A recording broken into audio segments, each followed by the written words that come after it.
I was in my 20s and I was depressed, which I don't know if you've ever been in your 20s, but pretty much the default is you're depressed. I mean, I don't know if that's a universal experience. I think most people, you go through a lot of changes and you're an adult, but you're not an adult and you're trying to figure out life. And I don't know, there's probably neurological reasons also why you become like sort of philosophical and then you start brooding and whatever. It's a tough age, and for me especially, it was a tough age. And I was depressed. And I confided in my mother because my mother was trustworthy. I always trusted her, could always talk to her openly. And I said, I'm, really, really not feeling good. And I don't mean like clinically depressed where, it was like an emergency. It was more like I'm sharing the fact that I'm just not having a good time in life right now, like to state it mildly. And I don't remember her first reaction. I'm sure it was something validating. I'm sure it was something comforting. But one thing she told me, she probably first soothed me, but then, we got to talking, and then she told me something very, very useful. I never forgot it. I've since reminded her about the advice that she gave me. So she quoted Abraham Maslow, and this is in the days long, long before the internet, so it wasn't like you could just go Google quotes when they popped in your head. You remembered from a book that you read, if you remembered basically more or less the words, and that's how you quoted it. So my mother says to me, in the name of Abraham Maslow, creative capacities clamor to be occupied.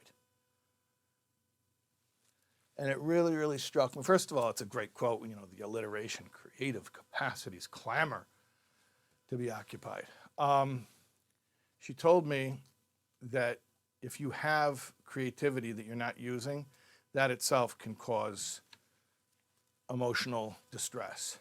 Not that that's the cure for everything, and not that that's the sole cause for why you're feeling like you're feeling, but it's like chicken soup, couldn't hurt. I'm sure it's a group of Jews. I'm assuming everyone knows that joke. Please do not force me to tell the joke that everyone knows the joke, right? Does everyone know the joke? Mendy, everyone knows the joke? Okay. What? Can't tell you know the joke. Okay, fine. Anyway, couldn't hurt. Fine. So, in other words, she taught me this tool that if you want to be healthy, if you want to feel good, you have to express yourself.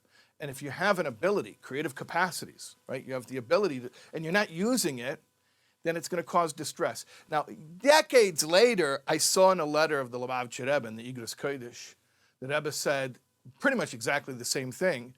The Rebbe said to somebody, if you have an ability and you don't use it, you might think that it's just sort of a passive loss. Okay, you could do it, but you didn't do it, so you don't have the gain that you would have had.